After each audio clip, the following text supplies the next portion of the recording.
je m'appelle Lolita. Lo ou bien Lola, du pareil au même. Moi je m'appelle Lolita.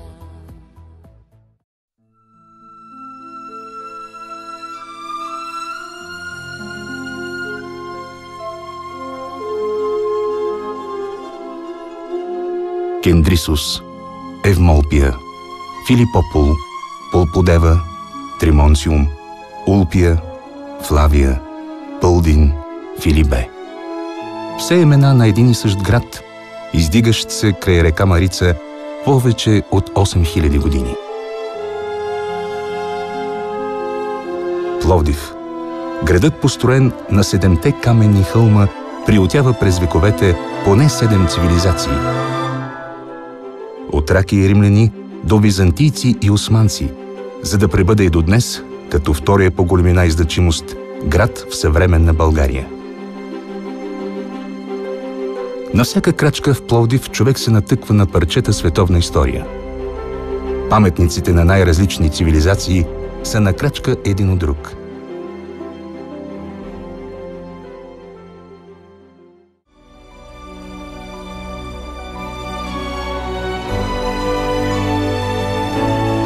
Слизайки надолу от бойниците, човек отново попада в разточителния свят на римските забавления.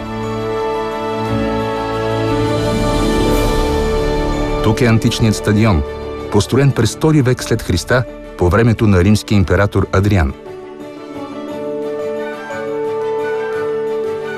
Дълъг 240 метра и събирал в златните си времена 30 000 зрители, този паметник на римското величие е един от малкото стадиони с такива размери изобщо строени в империята.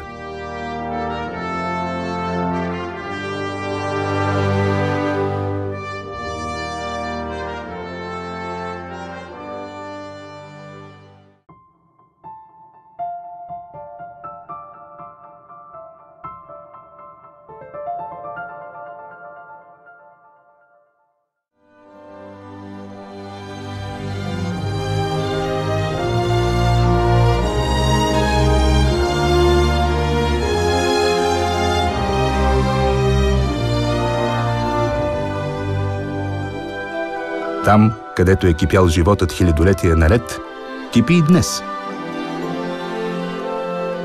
Близо до пешеходната и търговска улица на модерния Пловдив са останките от центъра на римския обществен живот в I век след Христа. Античният форум, построен по времето на римския император Веспасиан, е съсредоточавал в себе си социалния, религиозния и икономическия живот на древния град.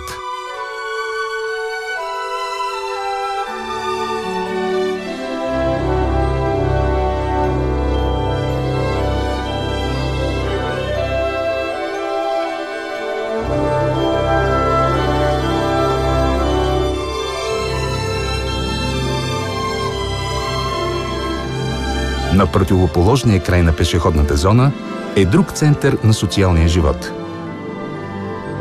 Приютили още в края на 19 век търговци и занаятчии, днес павираните криви улички и многоъгълни кръстовища на Капана са място за уютните ресторанчета и артистични барове.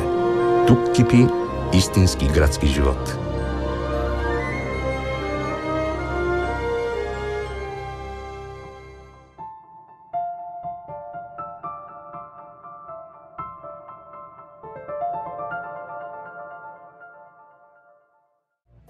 Je rêve l'eau, c'est Lola qui saigne.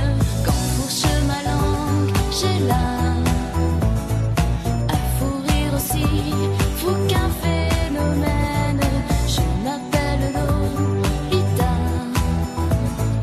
l'eau de philo, amours diluviennes. C'est pas ma faute, et quand je donne ma langue au chat, je vois les autres tout prêts à se